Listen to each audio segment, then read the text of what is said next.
नमस्ते साथीहरू। कान्छी सिरियल अहिले एकदमै संवेदनशील मोडमा आइपुगेको छ। निर्दोष सागर जेलको खोरमा छन् भने अपराधीहरू खुल्लाम खुल्ला हिँडिरहेका छन्। के भोलिको अदालतको बहसले सागरलाई न्याय दिलाउला त? आउनुहोस् आजको भागमा के भयो र अब के होला चर्चा गरौँ। 2.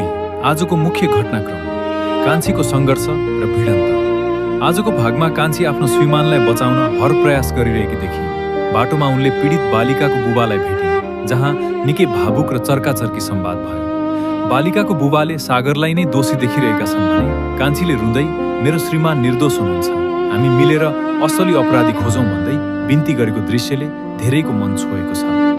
अपराधीको षड्यन्त्र, अर्कोतर्फ असली अपराधीहरू भने ढुक्क देखिन्छन्।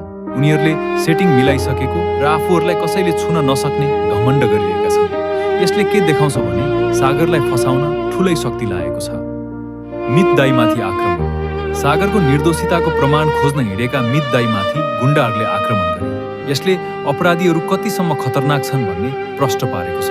तर प्रहरले ती गुण्डाहरूलाई समातेको छ, जसले गर्दा अब केही क्लू मिल्न सक्छ।